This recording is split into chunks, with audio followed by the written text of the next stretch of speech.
ছোটবেলায় যখন স্কুলে পড়তাম সবাই বলতো মাধ্যমিকে ভালো রেজাল্ট করতে পারলে লাইফ পুরো সেট। তো সেই মতো মাধ্যমিকে ভালো রেজাল্ট হলো। তারপর আসলো উচ্চ মাধ্যমিকের পালা।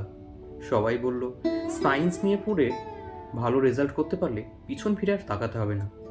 তো এইভাবেই চললো স্কুল, কলেজ এবং মাস্টার ডিগ্রি। তারপর এখন আমি একজন স্কুল শিক্ষক। তো হঠাৎ করেই অনেক কিছু কথা ভাবতে ভাবতে আমার একটা কথা ভাবলাম, কি আমাদের এত চাওয়া এত পাওয়ার সব কিছুর কি শেষ এখানেই, না আরও কিছু আছে বাকি? তো এই প্রসঙ্গেই মির্জা গালিবের কিছু কথা আমার হঠাৎ মাথায় আসলো। সন্ধ্যা কাটে না, অথচ বছর কেটে যায়।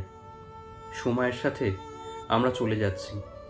কোথায় যাচ্ছি তা জানি না, কিন্তু বুঝতে পারছি কোথাও একটা যাচ্ছি। হয়তোবা সমুদ্রের দিকে, নয়তোবা নক্ষত্রের দিকে। নিয়ম করে আমাদের জ্বর ঠান্ডা অভিমান হচ্ছে। বিনা পারিশ্রমিকে আমরা নিজেদের সাথে দিনের পর দিন অভিনয় করে যাচ্ছি।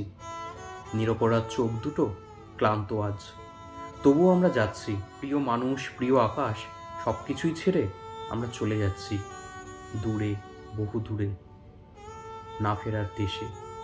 এটাই হয়তো আমাদের চরম সত্য।